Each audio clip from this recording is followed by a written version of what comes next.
Sean bienvenidos, jóvenes señoritas. Vamos a continuar con lo que es esta serie de ejercicios que estábamos resolviendo. Bien, ahora lo que nos queda a nosotros resolver es lo siguiente. El siguiente ejercicio que nos dice lo siguiente. Se tiene una mezcla gaseosa que conforma con las fracciones molares de, y esto vamos a ir anotando. Recuerden que tenemos pasos. Primero es el esquema 0,30 de composición molar de hidrógeno, 0,25 de nitrógeno, 0,35 de oxígeno y 0,10 de dióxido de carbono. Ahora, después nos dice, esta corriente se debe calentar a 45 grados, de 45 a 235, por lo que la temperatura 1 va a ser 45 y la temperatura 2 va a ser 235. Antes de ingresar al reactor de un catalizador, es decir, estos gases van a entrar a un reactor químico. Es por eso que se necesita calentar primeramente. Dice calcular el calor necesario por cada mol de la mezcla de dicho calentamiento. Entonces, como solo es un calentamiento, va a agarrar y solo se va a calentar. Lo que hay que tomar en cuenta es que sus composiciones van a seguir siendo las mismas para cuando salga, porque solo se está calentando. Luego, otra cosa importante que tomar es que no nos dan ningún tipo de flujo molar, pero podemos asumir un tipo de cálculo. Entonces podemos decir que hay un mol por hora o por segundo de base de cálculo. Entonces, como hay uno, todos estos van a ser directamente moles, ¿ok?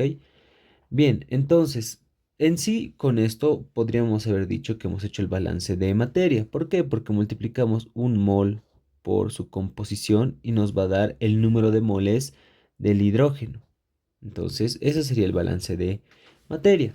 Ahora, este ejercicio tiene una peculiaridad, que es la siguiente. Este ejercicio se puede agarrar y resolver por dos formas. La primera es agarrando y como ya tenemos los moles de cada compuesto, encontrar su entalpía específica. Bueno, su entalpía molar, perdón. La cosa sería agarrar y tendríamos que determinar a partir de tablas con su CPET porque todo es gaseoso. Recuerden que el estado de agregación es importante y todo este compuesto es gaseoso y va a salir gaseoso. Entonces, la forma más larga sería justamente con los CPs. Sin embargo, como estamos hablando de gases que usualmente son de combustión, podemos utilizar la siguiente tabla, que es la tabla B8. Pero antes, realicemos el balance de energía para el horno, que va a hacer que la entalpía es igual al calor. Sabemos que la entalpía son salidas menos entradas. Anteriormente, cuando hemos resuelto ejercicios, nosotros veíamos algo.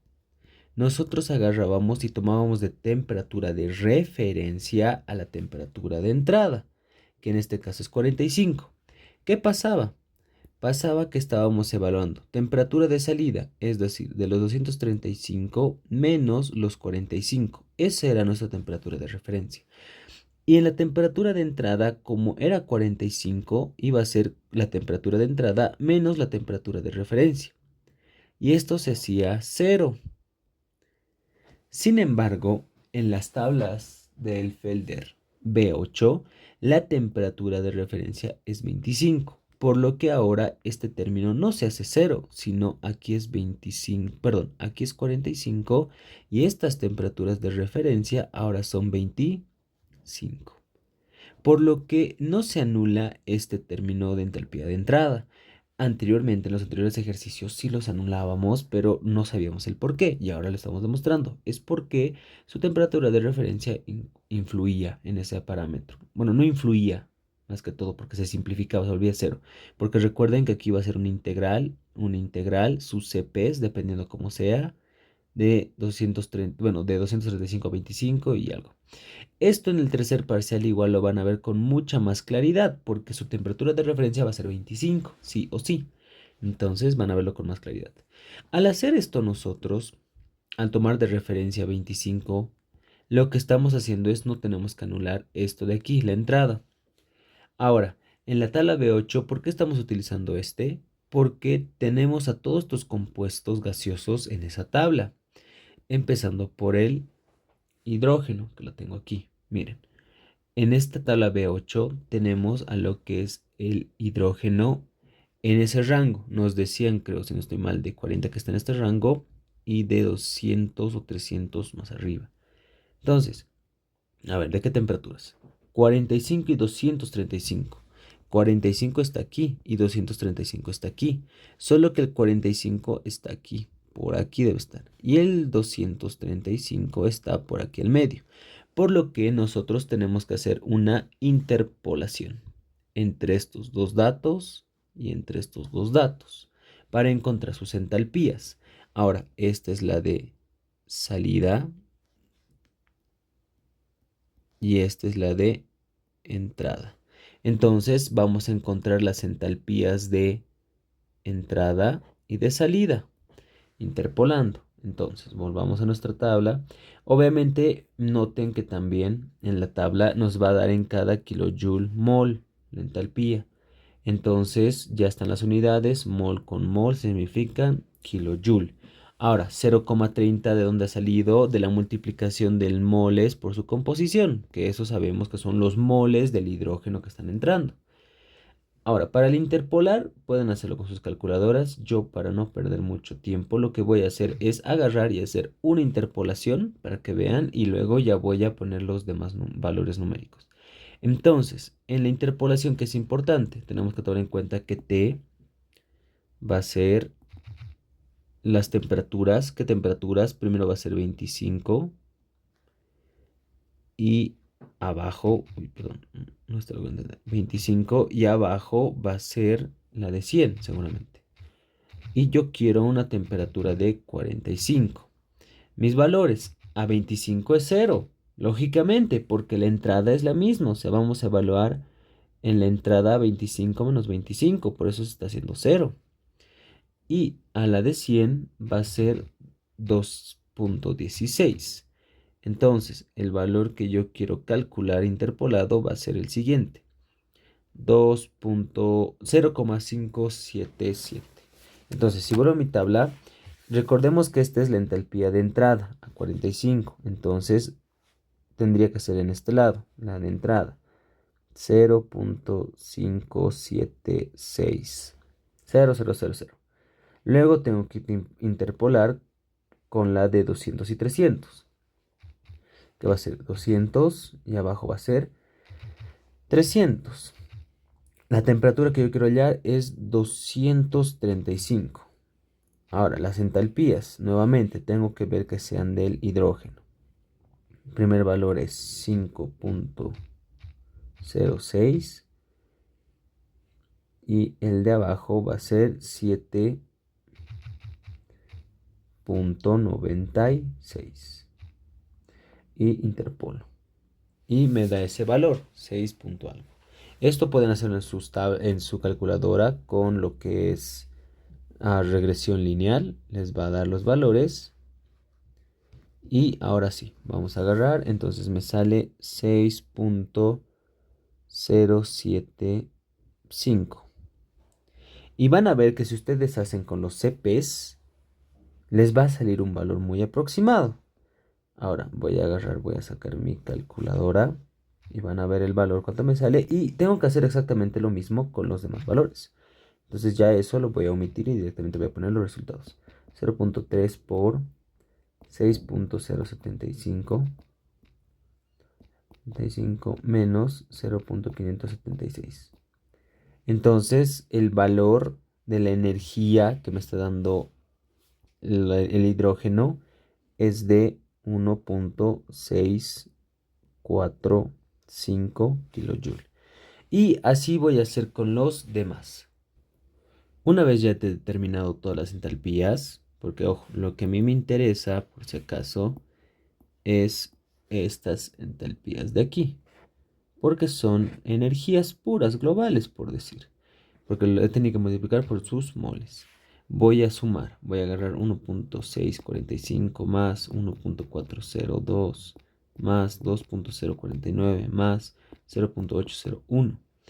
Esta es la energía total que me está dando, que me está saliendo 5.897 kilojoules, pero el ejercicio me pedía que determine por cada mol de la mezcla de dicho elemento. Y el mol de mezcla es el mol total, o sea, sobre un mol hora. Sobre un mol hora, que me falta. O sobre un mol también, no hay ningún problema. Sobre un mol lo vamos a hacer, vamos a quitar el flujo de hora. No hay problema. Sobre un mol, eso me dice, para cada mol de mezcla. Entonces lo divido y me va a dar exactamente lo mismo. Pero ahora va a ser 5.897 kilojoules por cada mol de alimentación o mol total. Entonces, ¿qué quiere decir esto? Para cada mol de alimentación se requiere 5.897 kilojoules, nada más. Y este ejercicio es así de simple. Pero como les digo, hay dos formas. Una es con la lectura de tablas interpolando y la otra es con los CPs. Con los CPs es el más largo porque se hacen varios. A cambio, con la tabla B8 se facilita. Y esto les va a servir mucho especialmente para el tercer parcial cuando hagan reacciones de combustión. Porque en las reacciones de combustión usualmente sale nitrógeno, oxígeno, dióxido y hay también monóxido. Entonces esto les va a facilitar en lo que son la determinación de energías. Bien, vamos con la última serie de ejercicios que era este, que dice la acetona se condensa parcialmente en una corriente de gas que contiene... Ok, vamos, esta sí es bastante larga, así que ténganme paciencia.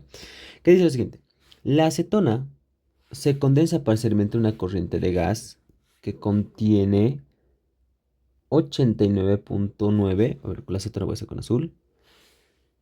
Ojo, se condensa en una corriente de gas que contiene 78.9% molar de vapor de acetona y el resto de nitrógeno.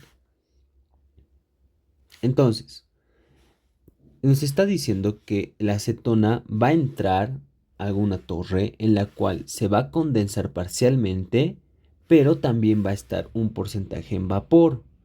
Y también con esta alimentación está entrando el nitrógeno. La mezcla ingresa al condensador a 80. Puede ser un condensador, una torre de destilación, puede ser. Entonces la temperatura de entrada, que ya lo podemos ir poniendo aquí, es de 80 a una atmósfera. A razón de 100 mol hora al menos 1 o sobre hora. Y dice, el condensado de acetona líquido. Ahora, entiendan esto. La acetona está entrando que tiene gas que contiene. La acetona se está condensando una parte, pero la otra tiene, o la que está entrando aquí es gas. Por eso está aquí como gas. Y tiene un 78.9% molar. Que si nosotros multiplicamos este 100 por composición molar, tenemos los moles de la acetona que están entrando, que es el balance de materia directo. Y lo restante, que vendría a ser el nitrógeno, que es el 21.1 molar. Ahora, dice, esta está entrando 80 a una atmósfera. El condensador de acetona líquido, es decir, la parte que está siendo líquida, tiene un caudal de 65 moles. Esto está mal por si acaso, es hora, no es segundo. Moles hora. Y sale a 50 grados centígrados. A 6 atmósferas. Entonces notemos algo. Está saliendo, está entrando a una y está saliendo a 6 atmósferas. Aquí va a haber una pequeña aclaración o consideración que tenemos que hacer. La corriente de vapor de acetona que forma vapor de nitrógeno y también de la acetona, es decir, en el líquido solo está saliendo acetona, que es lo que nos dicen que parcialmente se está condensando, que nosotros ahorita no sabemos exactamente cuánto es. Bueno, sí sabemos, porque si está saliendo 65 de mol y solo está saliendo la acetona, entonces 65 moles de acetona nomás están saliendo por abajo. Y por arriba está saliendo el nitrógeno y también lo que ha entrado en vapor y no se logra condensar de la acetona. Solo que esta corriente de vapor dice que está saliendo a 40 grados centígrados y 6 atmósferas nuevamente. Noten que ahora tenemos que entender qué está pasando con la atmósfera, porque está entrando a 1 y está entrando a 6. O bueno, está saliendo a 6, diré, en ambas corrientes de salida. También observen que la temperatura de entrada es 80 y están saliendo por arriba a 40 y por abajo a 50, o sea, a dos temperaturas diferentes. Calcule los requerimientos netos de calor para este proceso. Entonces, miren, tenemos que de lo que es la acetona tenemos los moles a partir del balance de materia, pero solo tenemos los moles de entrada y los moles de salida de parte del líquido. No tenemos de la parte de arriba. De aquí no tenemos cuánto habrá salido, no sabemos. Tampoco tenemos del nitrógeno. Del nitrógeno tenemos de aquí. Aquí abajo no está saliendo. Por lógica, por el balance de materia, está saliendo por arriba también la misma cantidad. No, porque en ningún momento se está condensando. Entonces tenemos los moles de nitrógeno en todo el balance. El único balance que nos queda hacer es para la acetona, que no sabemos cuánto está saliendo arriba. Entonces, ya hemos planteado nuestro esquema. En el primer paso, el planteamiento del esquema. Luego nos quedaba la toma de datos, que ahorita lo vamos a poner. Bien, ahora como están viendo, he sacado de la tabla B1 lo que son las propiedades para el balance de energía de la acetona y del nitrógeno. Ahora, observemos, la acetona está yendo de gas y se está volviendo en líquido por una corriente. Es decir, por esta corriente está saliendo gas y aquí está entrando como gas. Pero en otra corriente está entrando como gas y está saliendo como líquido. O sea, hay dos procesos de la acetona. A diferencia del nitrógeno, porque el nitrógeno entra gas y sale gas. Por lo que ese solo va a ser un enfriamiento seguramente. Entonces ya he sacado mi segundo paso, que son los datos necesarios. Vamos al tercero, que es el balance de materia. Lo que decíamos, nosotros conocemos lo que es la entrada de los moles de la acetona, la salida conocemos solo de una corriente, nos falta de la otra. Entonces, el balance global nos decía que este número de moles, uno era 100, el número 3 era 65, porque solo sale acetona. Por tanto, el número de moles 2, de la corriente 2, tendría que ser 35 moles. Ahora, de la acetona hacemos un balance parcial, donde tenemos el número de moles de acetona que está saliendo, que es 78. Este número de moles es los 78 que está aquí. El número de moles de la salida 2, que es esta de aquí, no conocemos. Y el número de moles de la acetona en la salida 3 es 65. Por tanto, podemos hallar esta corriente, dándonos como resultado 13.9. Luego, el nitrógeno, tal cual, entra, sale, lo que hemos dicho, 21.1 mol. Entonces ya hemos hecho nuestro cuarto paso, el balance de materia, que nos queda el balance de energía. Ahora, lo que decía, las presiones. En el balance de energía, nosotros decíamos que nuestro balance de energía era netamente esto. Pero hay que tomar en cuenta ahora la presión, si es que esta nos influye en algo con respecto al trabajo. Porque, como saben, el trabajo va a tener dos flujos, bueno, dos tipos de trabajo.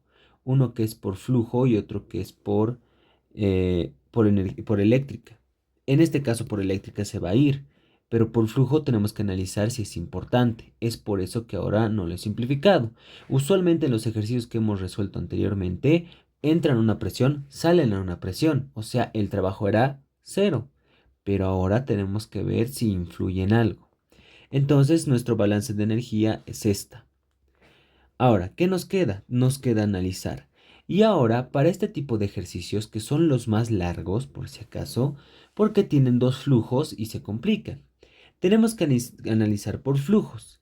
Lo primero que vamos a analizar es por vapor, es decir, por este flujo 2. Entonces, eso está aquí, dice, para la corriente de vapor. Para la corriente de vapor, ¿qué está pasando? La acetona está entrando gas y está saliendo gas, entonces solo hay un calentamiento. Está entrando gas, está saliendo gas. Hay una temperatura 1 y a una temperatura 2. Nuevamente, nuestra temperatura de referencia va a ser la de entrada. ¿Puede ser una de las otra, o sea, puede ser otra temperatura? Sí, pero vamos a utilizar la entrada. Entonces estaríamos yendo de una temperatura 1 que es 80 a una temperatura 2 que es 40. Del Cp del gas para la acetona. Esto vendría a ser nuestra entalpía molar 1, que también va a ser directamente nuestra entalpía global 1, pero hay que multiplicar por el número de moles.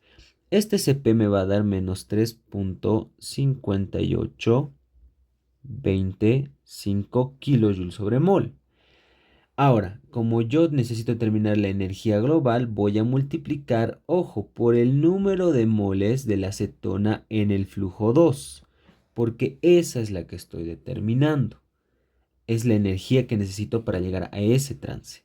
Entonces, me va a dar como resultado, porque ya hemos determinado aquí el número de moles, la energía ya tenemos aquí. Entonces me va a dar como resultado 49.790495 kilojoules por cada hora. Ahora, ya hemos hecho para un compuesto, que es la acetona. Nos falta para el nitrógeno por la parte de arriba. Entonces, ya hemos hecho para la acetona. Ahora nos falta para el nitrógeno. Para el nitrógeno nuevamente está entrando como gas y está saliendo como gas. Va a entrar a una temperatura de referencia de 80, va a salir una temperatura de salida que es 40, si no estoy mal. Entonces, nuevamente, tengo que hacer, esto es un enfriamiento, perdón. Va a ser 80 a 40. Por el Cp del gas del nitrógeno, por la diferencia de temperaturas.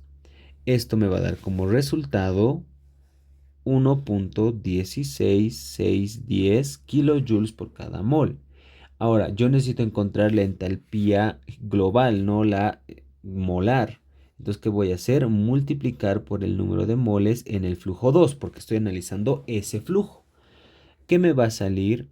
Menos 24.6047.1. Yo me voy a guardar estas entalpías. Estas entalpías de aquí las voy a remarcar porque son importantes para mí.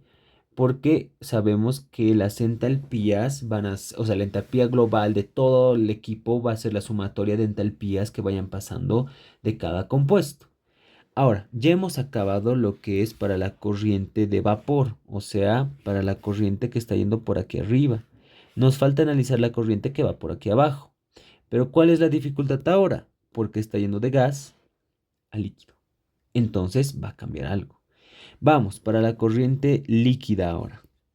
La acetona, que es el compuesto que sabemos que es lo bueno es que es el único compuesto que está saliendo por abajo, porque puede entrar bueno, tolueno y benceno y por ambas ramificaciones salir y se vuelve más largo todavía.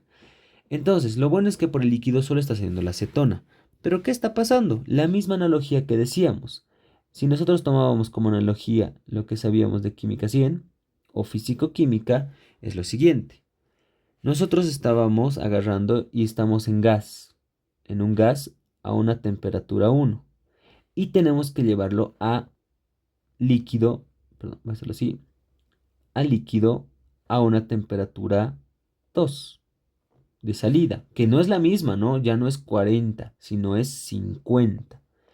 Entonces, tenemos que encontrar toda esta entalpía que vendría a ser la entalpía molar 3. Pero no podemos hallar una forma directa a eso, por lo que se recurre a hacer primero un enfriamiento hasta la temperatura de ebullición. Luego se hace un cambio de fase de lo que es a líquido porque estaba en gas Y esto vendría a ser una entalpía de condensación. Y finalmente del líquido lo llevamos a la temperatura que queremos, que va a ser aquí una entalpía 3, digamos. Y este enfriamiento era una entalpía 1, lo que habíamos visto en la anterior. Estamos haciendo, tenemos el benceno, perdón, no el benceno, la acetona en gas a una temperatura 1, a una temperatura 1, que luego nosotros queremos agarrar y llevarlo un enfriamiento del mismo gas a una temperatura de ebullición. ¿Por qué? Porque después ya esa entalpía lo hemos llamado entalpía 1. Porque después tenemos que llevar de gas a líquido, de gas a líquido, donde hay un cambio de fase. Y en el cambio de fase la temperatura es constante. Por eso va a estar a una misma temperatura de ebullición. Pero ahora que ha cambiado el estado de agregación, es líquido. De líquido tenemos que llevarlo a un líquido más frío. Entonces, antes de seguir a este cambio de fase, lo hemos llamado la entalpía de condensación, que lo vamos a llamar la entalpía 2. Y finalmente, de lo que es líquido a líquido, este enfriamiento en verde está llevando una temperatura de ebullición a una temperatura 2. Y a ese calentamiento lo hemos llamado, bueno, ese enfriamiento lo hemos llamado entalpía 3 molar. La suma de todo este conjunto me va a dar la entalpía molar 3, que es esto de negro. ¿Listo? Entonces la analogía que hacíamos era esa. Esto es lo que tienen que saber. Esto no es necesario, solo es una guía para que entiendan este proceso. Ahora sí, decíamos, la entalpía 1 es de la temperatura 1, que era 80, lo voy a poner de amarillo o verde mejor, a la temperatura de ebullición que hemos determinado de tablas, que nos salía 56. Entonces, estamos yendo a 56 grados. Seguramente esto, el del gas, es de la forma 1, esto ya lo hemos visto. La, la respuesta a esto es 2.20421 kilojoules por cada mol. Ahora, lo que tenemos que hacer es, ya hemos determinado para la entalpía 1, vamos para la entalpía 2. Esto hemos dicho que es la temperatura de condensación, ¿no? Entalpía de condensación. Pero habíamos visto anteriormente que esta entalpía de condensación, lo voy a hacer con esto, la entalpía de condensación, bueno, mejor dicho, hasta con negro, no mentira, con otro color, con este. Cuando estamos yendo en este sentido es negativo, porque estamos yendo en contra. Para ir en este sentido, cambiaré de color nomás a uno de estos. En este sentido, vendría a ser la entalpía de vaporización, que es la que tenemos en tablas. Esta va a ser igual, porque miren, es la misma recta, solo que en sentido contrario, a menos la entalpía de condensación. Entonces, yo tengo la entalpía de vaporización, pero lo que necesito es la entalpía de condensación. Lo único que tengo que hacer es mandar este signo A al otro lado, a restar y ya. Entonces, en conclusión, mi entalpía 2 va a ser mi entalpía de vaporización, ojo, entalpía molar, que lo he hallado de tablas, 30.2 de tablas. Y finalmente, para la entalpía 3, voy a ir de mi temperatura de ebullición, voy a borrar esto, mi entalpía de ebullición era 56, a mi temperatura 2, que mi temperatura 2 era de 50. Entonces, este resultado nuevamente me tiene que salir negativo porque estoy enfriando 2.11058 kilojoules por cada mol. Como hemos dicho, la sumatoria de todas estas entalpías va a ser igual a mi entalpía 3 molar. Entonces, si yo sumo esas entalpías y multiplico por el número de moles de la acetona en el flujo 3, porque obviamente estamos yendo en el líquido, en el flujo 3, me va a dar como resultado final 2243.4789 kilojoule hora, que nuevamente este dato me voy a guardar. ¿Por qué? Porque hemos dicho que mi entalpía global de este balance, esta entalpía, va a ser la suma de todos los calores que están pasando de los compuestos. En este caso, el calor de vapor que está de parte de la acetona es este, del nitrógeno es este, de parte del líquido de la acetona, porque el nitrógeno no se condensa, es este. Entonces tengo que sumar todos esos. ¿Y cómo me voy a dar cuenta que está bien? Las unidades tienen que ser las mismas. En este caso las tres son las mismas, puedo sumarlas. Entonces el resultado me va a dar 23.17.874105. Ahora, ya tenemos la entalpía. Lo que nos falta analizar es el trabajo. Este trabajo, como hemos dicho, va a tener un desglose, que va a ser el trabajo de parte de la energía eléctrica y el trabajo de flujo. No hay energía eléctrica, entonces cero. Pero el trabajo de flujo va a ser el caudal o un volumen por la diferencial de temperatura, que esto sí tenemos. Pero también observemos que tenemos aquí ya la entalpía. ¿Listo?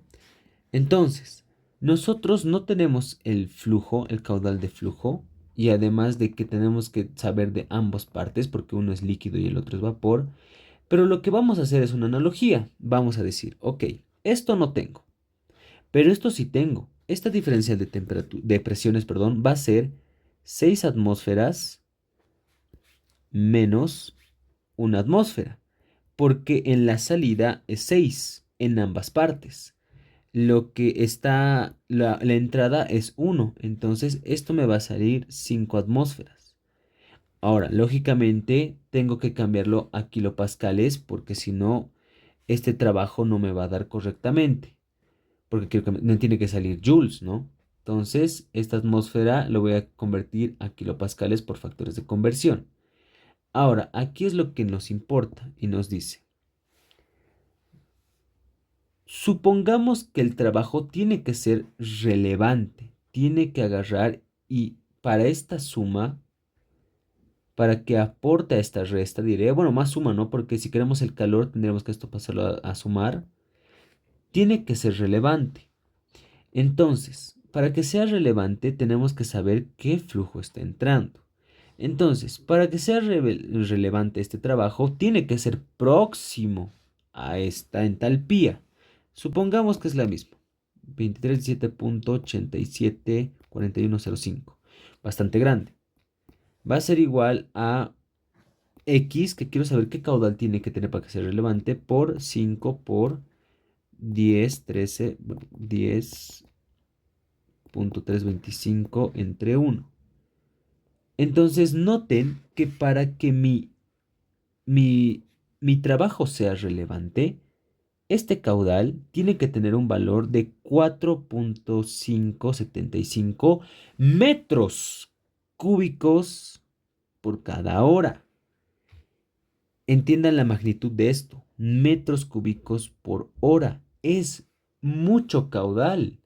Entonces, este valor que estamos obteniendo implica un gasto económico muy grande, por lo que se puede despreciar este trabajo, porque miren que este gradiente es 5, es pequeño. Sería diferente a que si fuera más grande este gradiente, porque si este gradiente fuera más grande, obviamente va a influir en el trabajo y ya el caudal aquí podríamos reducirlo. Entonces, podemos despreciar este trabajo a partir de este análisis.